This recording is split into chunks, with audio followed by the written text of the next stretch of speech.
Hey everyone, welcome to the first so far of the CMA Ask a CMA panel EMEA. Thank you for setting this all up and introducing me to the medium. To a big shout out to Chris Shu, who helped me setting up the technology for all of this and gave me lots of moral support and introduction to how to make these things. I've been wanting to do this for a long time, and it's finally today. So today we're going to talk about legal service delivery, and with me I have my guest Chiara from ServiceNow. Let's do a quick round of introduction. Would you mind starting? Thank you, Christian, for inviting me. First of all, I'm really happy that we can, share the burden of the first session together.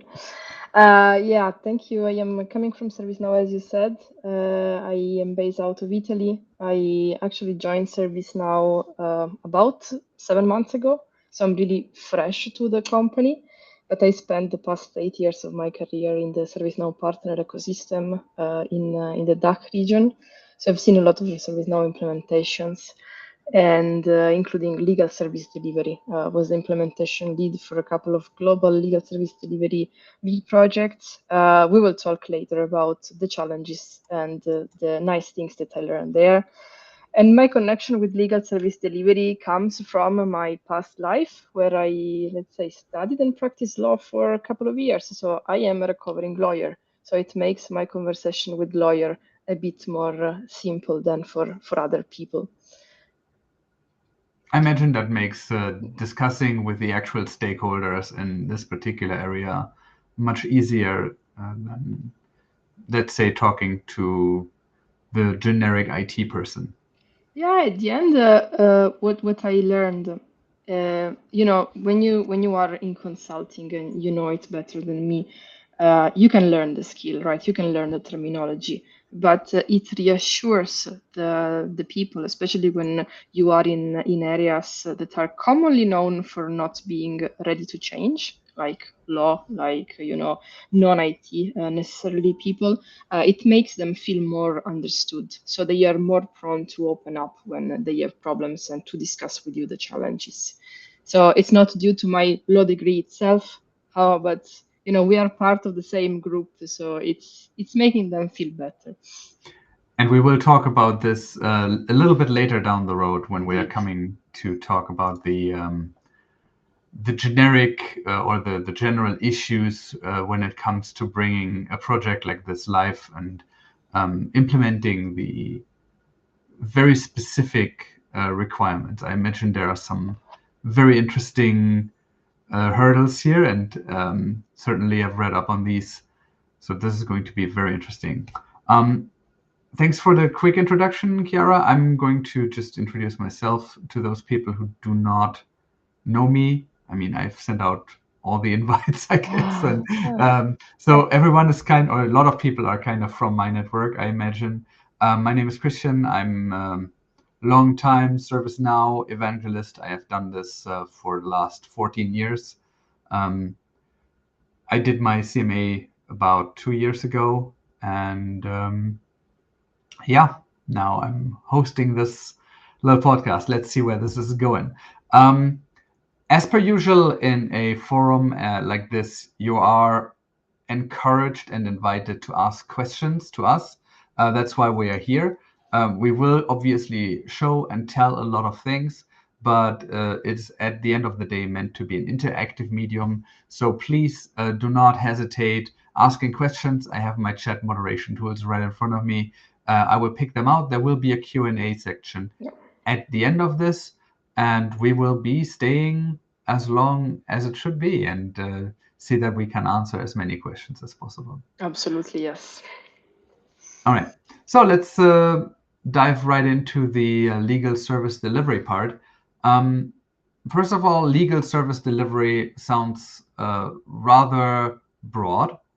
Um, who is actually using this? Who's the audience of this particular application? That's a good question. And first of all, I thank you for not calling it with the official acronym, which is LSD. And you can imagine this sparkles a lot of discussion, especially because you present LSD to lawyers. So it's actually funny.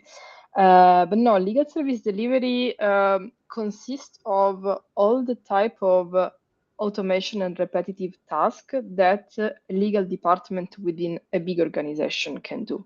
So you need to imagine that most of the companies have a legal department, but most of us never see it. In your life, I think you encounter the legal department really if something goes bad in your career, right? However, the legal department is handling a lot of supporting activity together, especially with HR or with procurement, because they need to manage the creation of contracts or just doing a review for marketing, ensuring that the IP within the organization is not lost. So they do a lot of hidden activities, but they, let's say, they suffer from the same problem that any other service delivery organization has, like IT. Who do I contact? I write the email to the buddy that I met the coffee machine, right? So they pile up a series of requests, they pile up a series of demands, even from more senior stakeholders, because of course the main people who are contacting legal are normally seniors, right? So they are not able to manage their operations in a proper way. So the legal operation department and the compliance department and the data privacy department all need to run operations behind. And if you're familiar with ServiceNow, as soon as I named compliance, you may enter in IRM or GRC universe, right? So how do I like to explain it is imagine that you are in an airport where you have your ground, where your airplanes are and your tarmac is, and the people need to move luggages to the plane, making sure that you're boarding. And on a higher level, you have your control tower where the regulations are applied and controlled. So the control tower is your risk department. So it's IRM, it's GRC, it's all the controls that you need to ensure because of laws and stuff like this. But the operation people, the one that are lifting the work, this is the legal department, this is legal service delivery. So you collocate let's say in a middle situation between the need of the company to ensure that you are compliant, you limit the risk that may appear by not even filing an NDA, for example, and the need of having a relationship with your employees.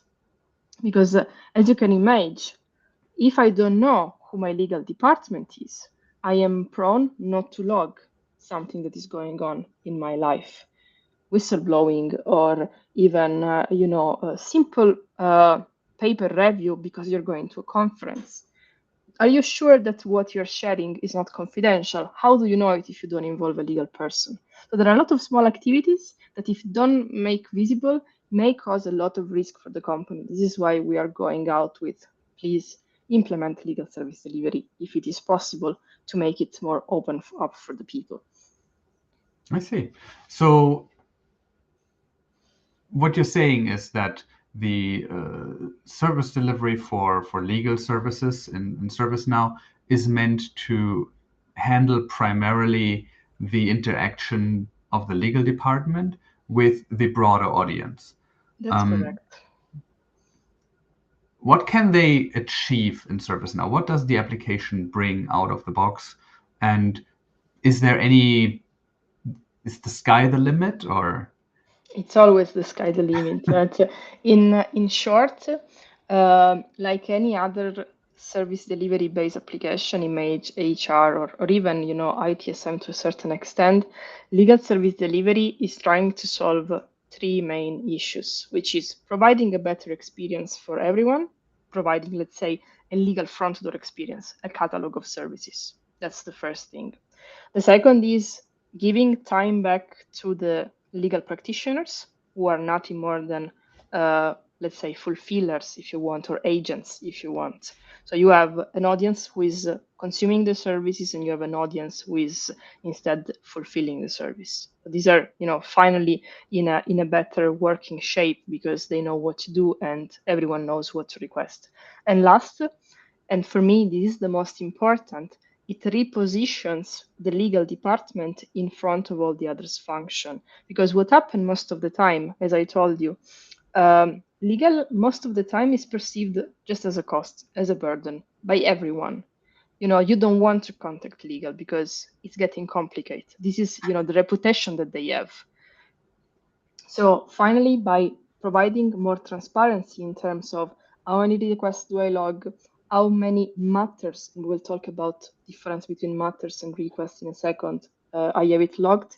It gives them the opportunity of doing also cost controlling, streamlining of repetitive tasks, automation, and it's giving the position of legal finally back to I am important as any other business function. So you enter a different circle of situation. I mentioned a new term that probably no one heard before, which is legal matters. I Now, was wondering about that. yes, legal matters. So legal service delivery is composed of, let's say, two main, let's say, items. One is the legal request, which you could, let's say, map it to, I will not mention IT ticket. I will mention, let's say, HR case, a case. Legal request is nothing more than a case. And let's say we differentiate because once you enter the mapping of your processes, you realize that there are many, many activities that can be solved by a simple action by a legal counsel. They don't need to go through complicated process or approvals. Legal matters instead are more familiar in terms of wording to the legal teams because they always are used to work in matter management. When you go to court and you have a file, that's actually a matter. And we have long-standing matter management system on the market that are doing this thing very well. They are huge repository of files, of documents. You don't do automation there, but you are very good in storing documents in these matters. So a matter is a more complex type of record that is solved over a longer period of time. So imagine that you have, let's say, you are an industry, you're working in an industry which is creating a lot of intellectual property. So let's say you are doing a lot of research, you're filing a lot of patents. Filing a patent requires a lot of time because you need to do your search before. So you need to search if my documentation is enough to proceed, if there is someone else who did my work before. I may need to engage also with an external lawyer. All these activities are too much to be tracked in one single record like request, right? So there is matter management who is helping you streamlining this more project type of work into phases, into specific tasks that you can assign to people, and even tracking the involvement of an external counsel. And you're able also to, let's say, having this record, having his own life cycle with milestones, like a project, nothing more than that. But you have the need also of having additional related lists, additional, places where to store your documentation. It would be too much to have it on a request. So this is why we have, let's say, two type of records. As standard, the requester, so the broader audience, the employee, will always start the process through a legal request because we always start with a question to the employee. And then if the legal counsel feels the need, can always promote it to a matter, let's say, to a more complicated type of work.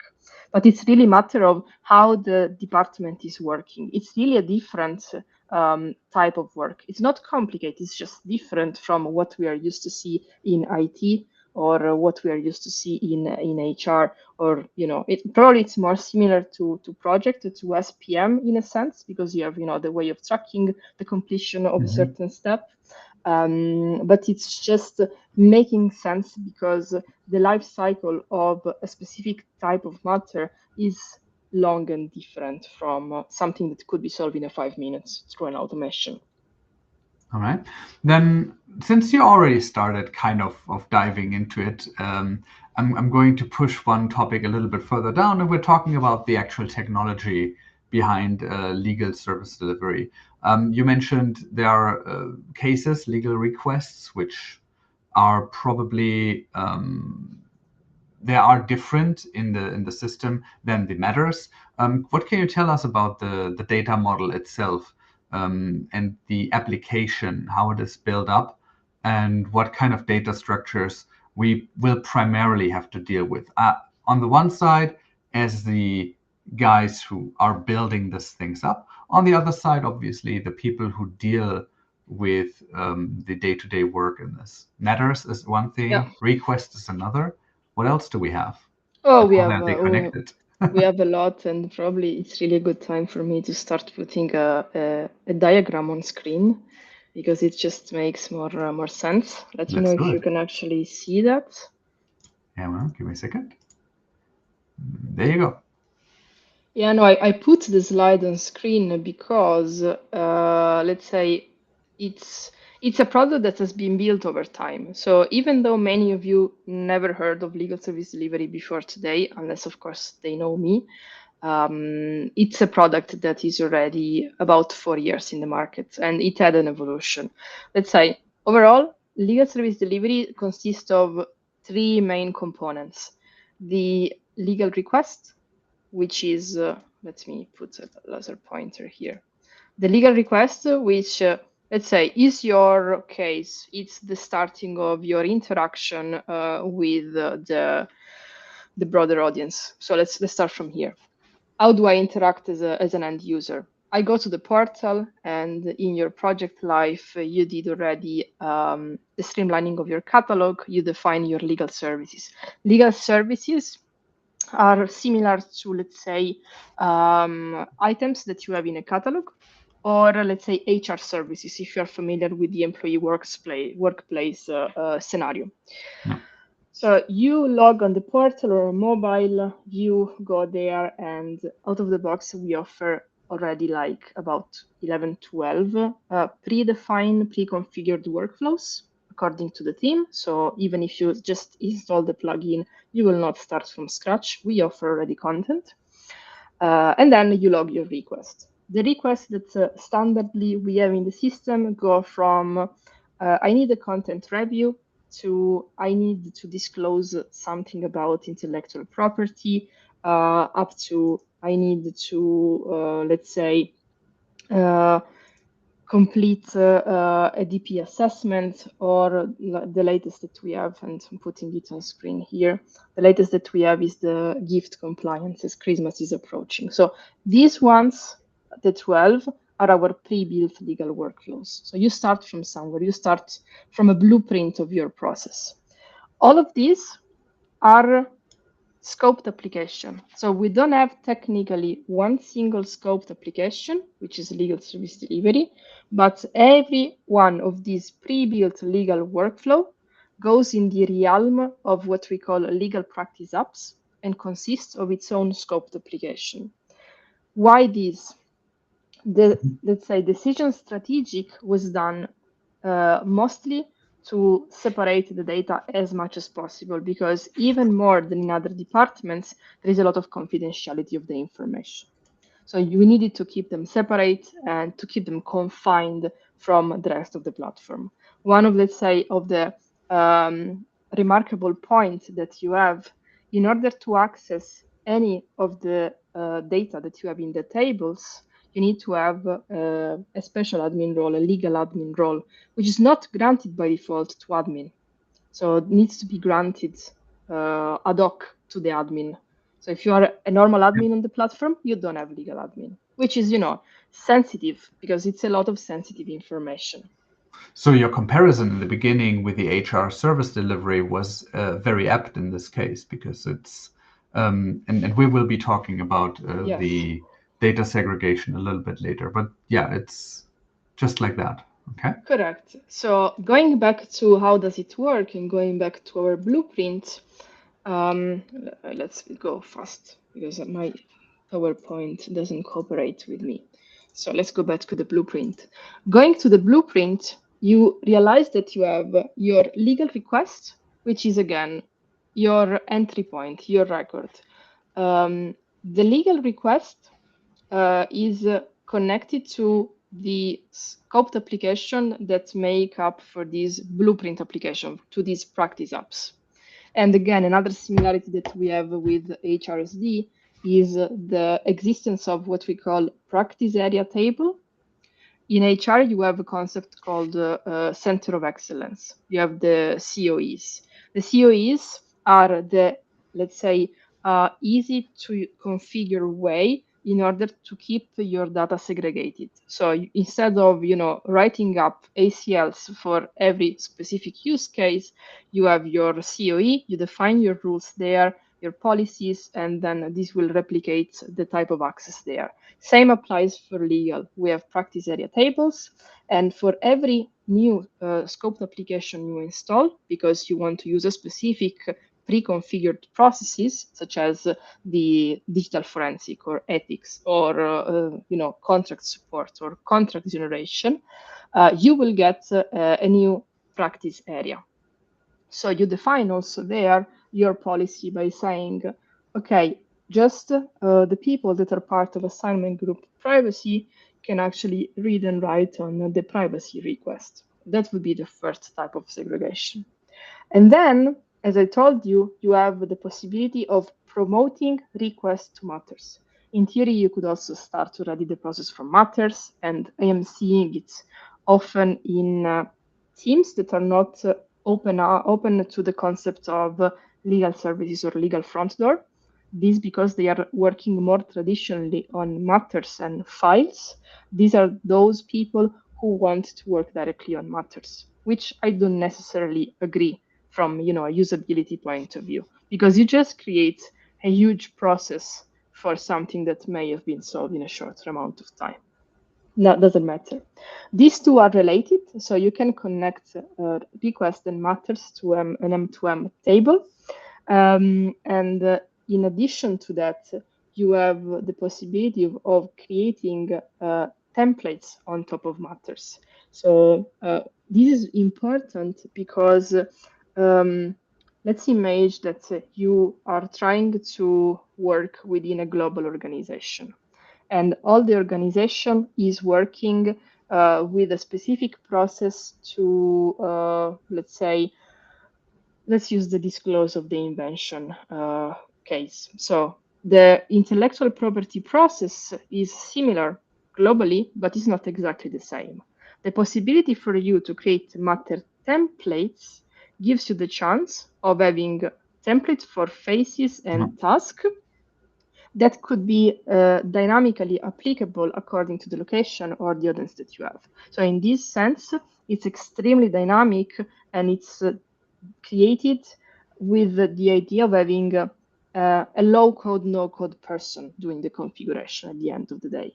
So everything that you see, except of course for the more complicated flows, any of the configuration table is created with the idea of a very skilled paralegal or a very skilled legal practitioner will actually do the configuration of these, let's say, business as usual type of things like matter templates, or even simple policies, response template, checklists. These are really simple things that for those of us who work for ServiceNow projects are really easy. But to be honest, the best reaction I normally have is when I show the workspace, the legal counsel center. Of It's course. like it's like it's mind blowing because everything is in one single place. One data model, one architecture, is everything there, and everything is connected. This Right. is really like And yet it's all in one space, and that raises some concerns with the layman, so to speak, in regards to the security of the entire application. You already told us that it is a scoped application, which in itself already grants some security and data segregation. We have a separate role model, which gives us an additional layer of security. And yet, it is a legal service application, so we will be having sensitive data in there. oh And yes.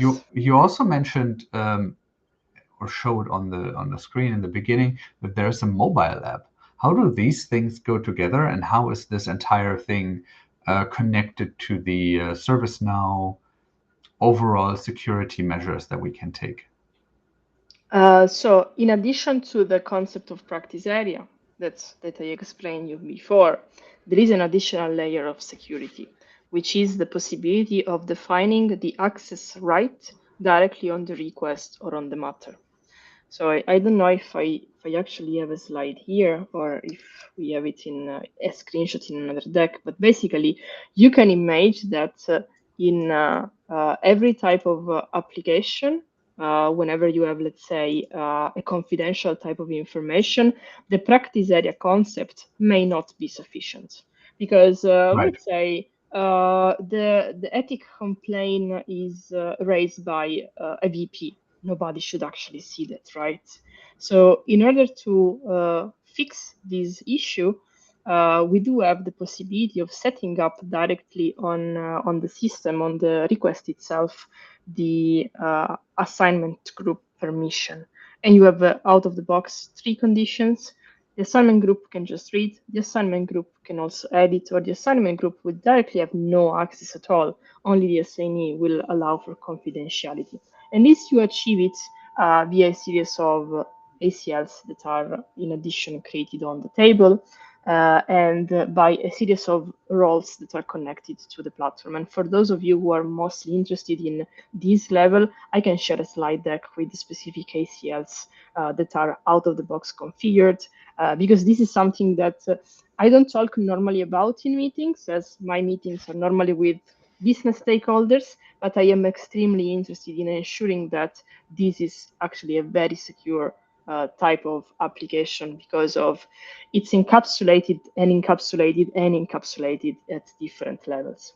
So for the mobile application, as you asked, right now we do have the standard mobile application that allows you to raise and request services. So you would go here and like, do you have a legal request and stuff, But we decided out of the box at least to limit the provisioning of certain tables like the documents or any connection that you have, let's say, to integrations, because you're not able to guarantee the access and the security model there. Yeah, exactly. So this is something that we are trying to explain to customers. Of course, you can do, but we cannot provide you one model that works for all, right? So you should do it according to your environment. And this is the type of conversation that I have. My role is covering all EMEA. So you can imagine that I cover different jurisdictions, and in some countries more than other, the jurisdiction is perceived as the best one in the world. Italy is one example. So the conversation that I have with such stakeholders and such legal counsel goes in a pure, I don't want to see this thing at all, because I have the perception it's not secure, it's not the way of working, and these IT magician things are not made for me. So I think this is like a phrase that I need to share. I was, as I told you, in a conversation with a customer, utility customer based out of Italy. The meeting was with their new head of digital transformation. So change management there is extremely strong, and the senior legal counsel. So I was a lawyer with many years of experience there. And we were doing just the standard introduction to the legal front door concept. So you're going to have one portal, you're going to offer your services there. People finally can show and share what's important for them. They can finally make more transparent if there is any issue and if you have a complaint, all this kind of stuff. And the guy That's a stops huge me. change for them, right? The guy stops me and was like, Miss, hold on a second. This may work when you order on Amazon, but not for us. It should not be so simple to contact legal. And this phrase, it should not be so simple to contact legal, is opening up a world, really. Because it more than others, and I think you, especially since you are in the industry for so long time, you've seen it in different phases. You've seen IT didn't want to have this ticketing system. You've seen HR switching to, oh, what is this concept of having the services, and now we're seeing on legal, they're not ready, or better, some locations are less ready than other culturally into going in this digital transformation. For them, as you said, it's Yeah. huge. It's extremely huge. And I think this is the next topic that I wanted to dive into with you, is the actual realization of a project like this. The technology, I think, is an important aspect, and it's very important to make sure to the stakeholders and assure them of the security of their data. But I think when it comes to implementing a project like this, this is probably the smaller of the hurdles that you have to take. I imagine that you will be running into all sorts of, and you have more experience in this matter, obviously, that you would run to all sorts of interesting conversations in regards to changing the culture. You already hinted at that, but also in terms of getting the right people into a project, because legal personnel, I imagine, even though we do not see it, as you so eloquently mentioned in the beginning, they are there. And I imagine they're pretty busy They are. normally. And also emphasizing, aside from the cultural change, um, bringing it back to a certain structure. We're talking master data here on the one side, where we're talking about structuring the legal services that are actually normally just, we do what we need to do, and that's why we don't have that much technology around, right? We have some documents that we need to go through. If we are lucky, we have a tracker that shows us what we have to do, because I know how a checklist works. But bringing these things into a common form I imagine, is kind of a real challenge. It is. It is, and I think the successful project come to life, quoting one of the ITIL principle for, making practice of ITIL.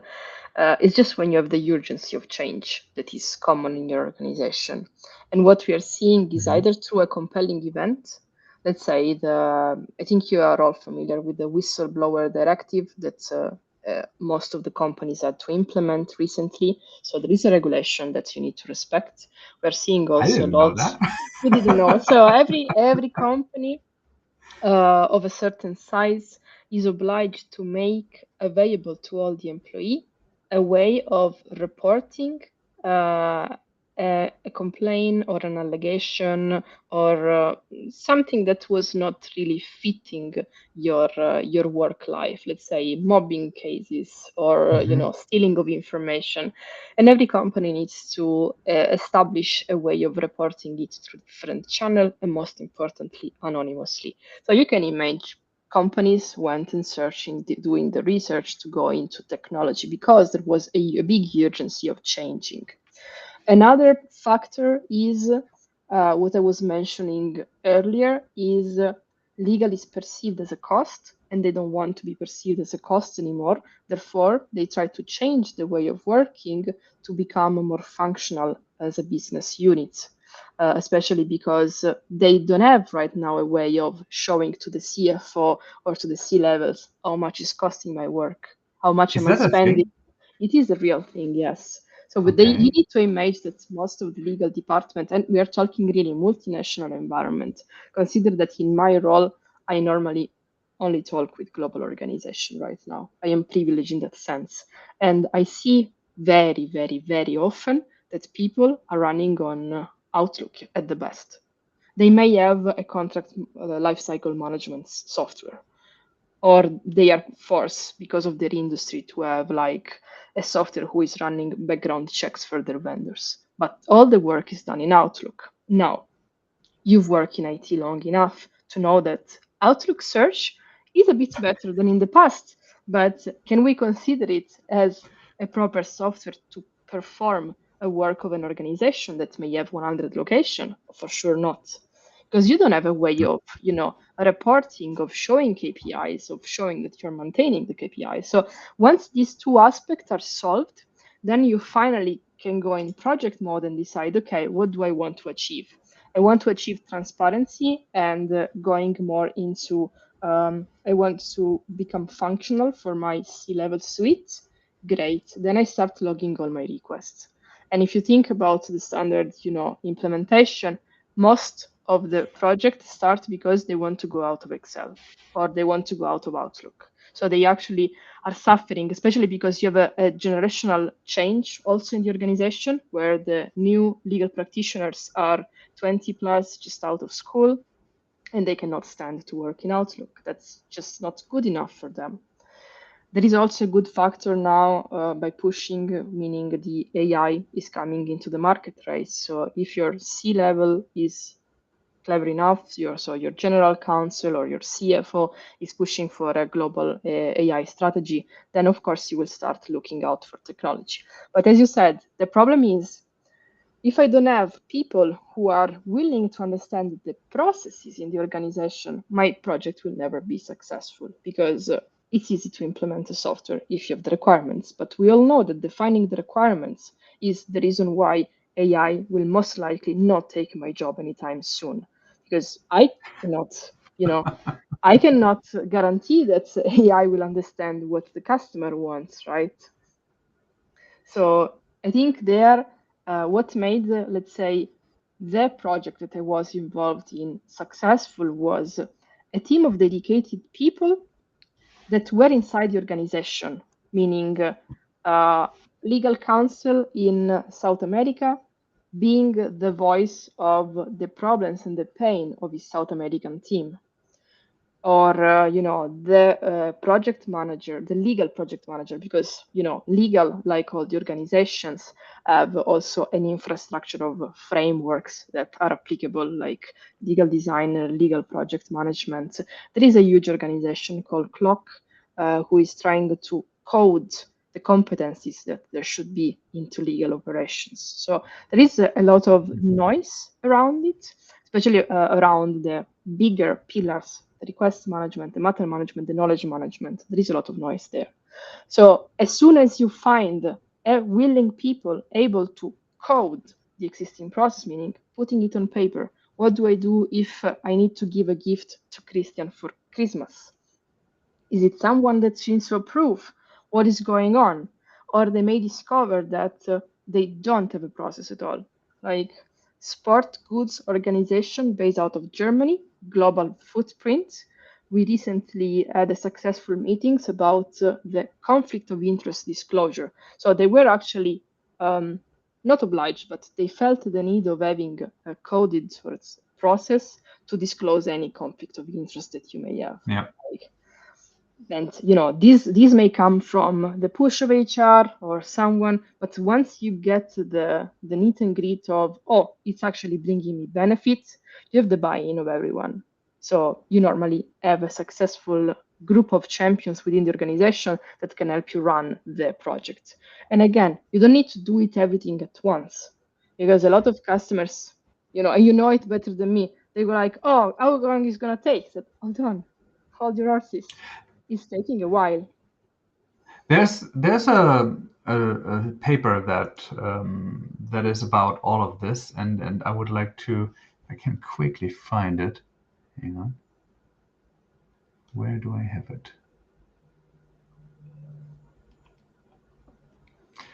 There's a crawl, walk, run approach paper here. Oh yes. For this, which my sharing tool doesn't accept at the moment. So if you have it open, I can open it up.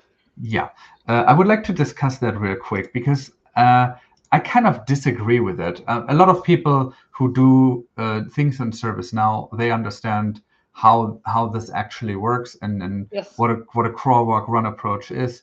And I studied this thing before we had the call, having never done legal service delivery, and I'm going through this, and I'm seeing in the foundation you talk about your council center, the operations dashboard, employee center. There's one thing with knowledge management that I wanted to talk about a little bit. But is that all of the foundation data? I have the feeling that as a foundation, we're missing out on certain master data. As for example, I have recently discovered, coming more from the IT side of things, in CSDM, a lot of people are, yeah, these are our applications. I'm like, master data, like the lowest level first. And they're like, yeah, we don't have that. And for here, I have the feeling, it's just a feeling that we are missing some base data. Is that feeling correct?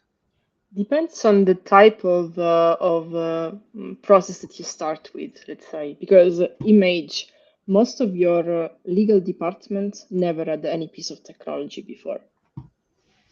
And this means that they don't have any other master data than maybe the name of the vendors that they engage with, if they actually engage with vendors, and the name of their employees. That would be everything. Maybe a list of outside counsel, but these are literally list of names.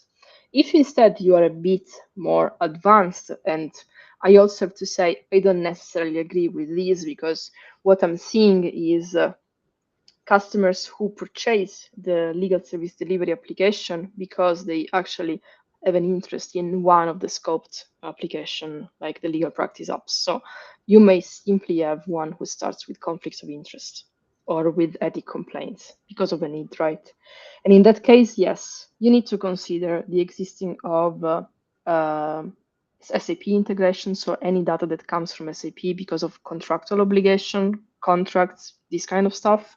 But also more specific tools like Refinitiv is one of those. It's a compliant software that most of the companies are using, who is doing background checks on vendors. So if you think about the vendor onboarding process or the Lieferkettengesetz regulation that Germany put on the market, where you need to guarantee control over every step of your supply chain.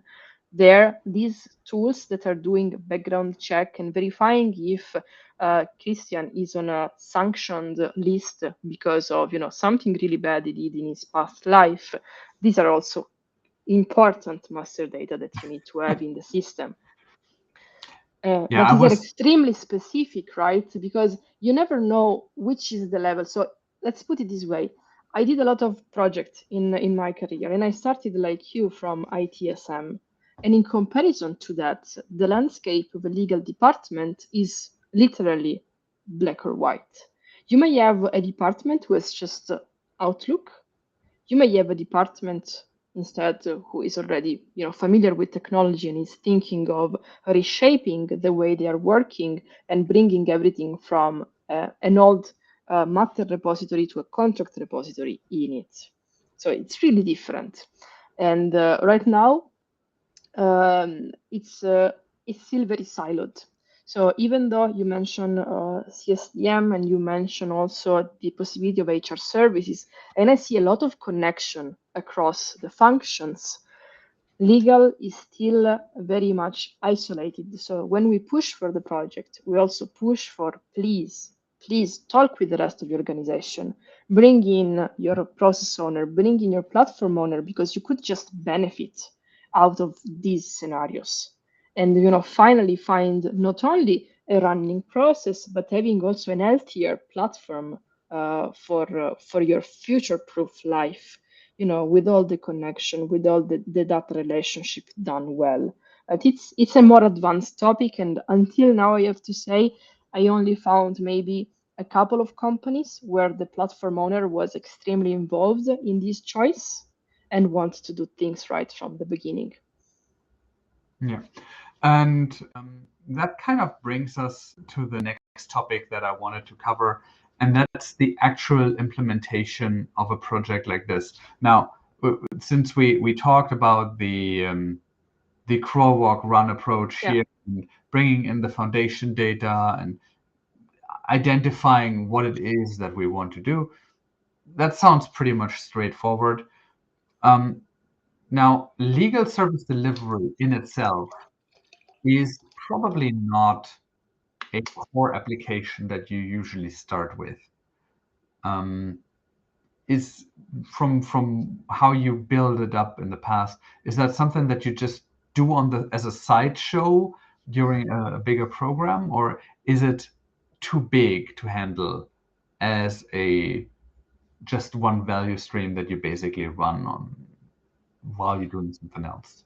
I had customers who wanted to run exclusively on legal service delivery without having even an IT module, but it's, as you said, it's not the majority of them, because normally, if you think also about the competitor of legal service delivery, you have a lot of highly specialized on-point solutions, especially talking about jurisdictions. You have a lot of softwares probably in Germany, in Switzerland, in Italy that are doing really one process well. And lawyers will tend to purchase that instead of going on ServiceNow. So normally it's because your IT strategy is around the platform. And you're already going to an IT implementation, an HR implementation, and most likely legal is your third stream that you are implementing. Maybe the second if your legal team is strong enough, but most likely it's going to be the third or even the fourth. We're seeing teams going after ITSM item, SPM, HR, and then doing legal, or even after workplace service delivery, because they finally see the value of providing services or becoming a service organization. Not necessarily a shared service organization, but just a service organization. And this makes a huge difference right now. And here's where I have a question for you that I couldn't answer by myself. It is about the shared value. Now, ServiceNow is a big platform that benefits from the fact that a lot of the data that you have in there you can reuse in various in various applications and scopes, be it organizational master data, things like that. Where are the synergies when you're bringing in like the legal service delivery? I imagine the portal would be one. Yes, indeed. Portal will be one. You also need to image, processes that are working together. So we are really forcing a lot the better together story with HR, talking about, the conflict of interest or even the ethic complaints or even just an onboarding where you need to ask for a visa to be able to work in a specific company. Legal is always behind it. The problem is that until now, until legal service delivery is online, you work via email and you involve legal via email, right? So they don't have the visibility. They don't have the visibility on the whole process. They don't have the visibility also on the cost that is connected to that. Same for IT. Think about any data breach processes or even the definition of new IT security policies that you define. It's going hand in hand and is let's say reshaping the way of working by saying, oh, actually this scenario, or even to make it more complicated, the list of existing IT application or even business services that I have in the system needs to be subject to regular data privacy assessments. And if legal is on the same platform, you can finally have one single truthful repository of it. This is something we implemented in Bayer in one of the global implementation that we did. I have been talking recently with another customer based out of France, and the idea for them that if IT is registering a new application, they would be notified that if personal data are used or shared, they can start a DPIA assessment was huge for them because they don't have visibility. Let's say both parties don't have visibility around the processes because, as I told you, legal is just considered the black sheep of any other business function within the company. Well, I wouldn't say black sheep, but the one more like the invisible sheep, like The you mentioned invisible in the sheep. Yeah, beginning. the one you don't want to talk at the coffee Yeah, machine with. Yes, because you don't want to get in trouble. No, but correct. all jokes aside, I could see a huge benefit when you have like these overarching stories that you Yes. bring together, the let's say the IT part, maybe the HR part when it comes to sharing personal data, and then the legal part, and then utilizing the playbook experience of Oh, ServiceNow yes. and making it really awesome, right? Oh, Um, yes. And if you think about, let's say, non-traditional operations, like, ServiceNow is also releasing what goes under the office of the CFO, so supply chain, finance. These are also, especially for service and manufacturing companies, areas where the connection with legal is stronger. You need to onboard a new vendor or you need to start the requisition of you need to start a modernization process in your company. IT decides that you're going to use MacBooks for all the company, so you're going to have someone who is doing an inventory, so SPM is involved, it's a project. You're going to have IT creating all the items to do the modernization and to do the refurbish of the computer or the refresh, but procurement needs to create a purchase order and legal needs to ensure that there is an NDA, the terms and conditions of the contract are standard and correct. There is probably a master service agreement for the support. And all of these are working together to make it happen at the end of the day. Plus, the new devices needs to be logged in the system. You need to have your CIs and everything can go together in such an example. And right now, if you don't have it on ServiceNow, it's an email and it's a ton of meetings as well of to course. put everyone on the same page. Now the big question is, have you done it like this? Have I done it like this? In a few examples, yes. So the first project that we did with legal service delivery was the buyer project. Even though general availability, we implemented a lot of scoped application by ourselves, and they started on a separate instance because, as you can imagine, there was a lot of skepticism around will it work, but they decided then to have HR on the same platform. And from what I know, they also put finance on the same platform. So one example made sure that then all the stories connected together. What Right. I'm seeing very often is whoever has HR and so ITSM mature, HR is mature, is going now with legal to bring in the dots. And they all want to see the value story in the first demo. So I'm preparing right now a demo for a customer who wants to have a conflict of interest, but they want to base it out of an onboarding that comes from HR. As soon as you join the company, one of the first tasks is going to be for you, do you actually have a conflict of interest? Do you have a second job? Do you volunteer for someone? Mhm. And this is part of your journey already. And this can create a record for legal to dig deeper. Which is then the playbook that we were mentioning Correct. beforehand. Exactly. Right. Now, we're closing in on our time here that we have set for the first kind of panel of this kind. But there's still, so if you have Q&A, just throw in your questions. We'll talk about them if they come up Oh, in a bit. yes. However, I have to ask for your assessment. What is the stakeholder in a project like this that you do not want to miss? Because in the past, whenever I did bigger projects that were kind of outside the IT comfort zone of most people, we ran into the issues that someone forgot an important stakeholder. So if you had to name one or two, who would It's it going be? to be your general counsel. So the general counsel is equivalent to a CIO or a CHRO in the organization. And most of these projects are triggered by senior levels that are, in charge of a specific department, say head of compliance or head of legal transformation or even head of legal operation. And they have a budget, right? So they can go and run the project. But if the general counsel does not have the buy-in, forget about your success because you will never allow any other of your departments or your legal functions to come on board. And you will still have a siloed standalone solution that costs probably more than it should have been because you were planning to onboard everyone.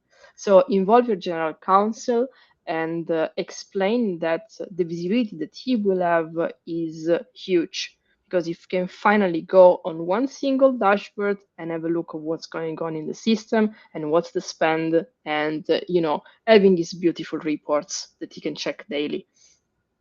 So one of the before mentioned champions that you want to have in a project like this Yes, and person.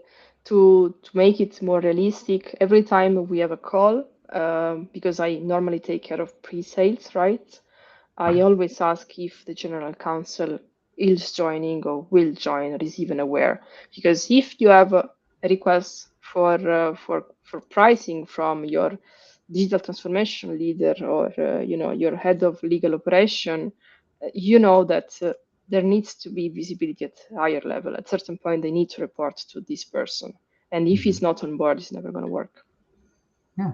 No, I imagine that this is where your expertise in working in this field beforehand really comes in.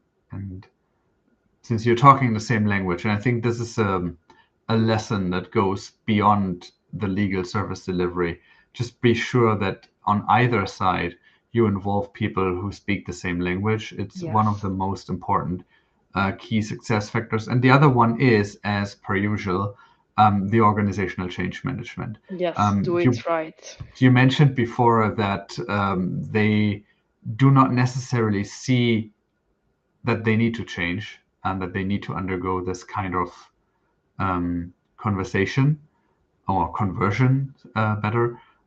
So, yeah, do it right and bring in the right people. Oh, yes. Yes, and what I actually tell to my enablement session to internal consultants and also to partner is don't be scared because I've seen a lot of also of let's say problems from our teams into going and talking to legals. They were like, no, no, no, they are scary, no, they are complicated. But at the end of the day, you need just to have a little bit more listening skills and empathy that you would have with another team lead, just because they are extremely busy people that don't want to necessarily change. So you just need to explain them the value in non-IT terms. So if you did already some meetings with like a demand manager or with an HR lead, you know what I'm talking about, or even with a facility manager, you know that they are not necessarily IT savvy. So it's Yeah. difficult for them to grasp what you mean. So try really to show them the value and drive them slower than you would into the conversation, maybe with example they can actually relate. So for me, having the discovery call is the most important piece of my conversation. Let's say, what is your pain point? What is your department doing and where they are struggling the most? How many people do you have? What's the use case that you're focusing on right now to start your journey? And then try to to make it visible and relatable for them. That makes sense. So we have one question from the audience. It's from Yes. Milani Pecum. It's probably more of a career advice question in regards to LSD. So it is the question, which industries or organizations are adopting ServiceNow LSD, and are they hiring TCs with LSD expertise? Well, I cannot answer this. Chiara, I'm not sure you can. I think if you are a TC with LSD experience, your retention as an inside resource is kind of limited. Um, so you're probably better off onboarding with a partner who specializes in delivering project with LSD. Also, you get more exposure this way. Basically, having the beauty of being like a little bit of a unicorn if you can do this. There's not a lot of people who specialize in LSD at this point. Your Yeah, thoughts on this? totally agree with you because usually also because of the low code, no code nature of it, when you are implementing it in an organization, after the project is done, the support will go, to the team or to someone else, being a partner. So I would still recommend that you check the partner ecosystem. And there are a few that are now specializing on employee workflow or SD specifically, where you can have a lot of fun doing projects with. All right. Well, Chris is also gone at this point, so I would say we conclude our first episode here of the CMA panel EMEA. Thank you everyone who joined. I appreciate it very much, Chiara. Thank you so much for being here Thank you and for having me. being the first guest on this one. And I'm looking forward to the next. If you are interested and you are a CMA and you're interested in joining for a further one, I would encourage you to contact me under Christian.Rotzlaff at nowatallconsulting.ch. I'm taking suggestions on topic. I'm taking volunteers as panels. So thanks everyone. And I see you guys for the next episode, probably in a week. I will let you know all the details over the next couple of days on my LinkedIn page. Great. Thank you very Thank much. you. Thank you very Have a much. great day, everyone. Bye.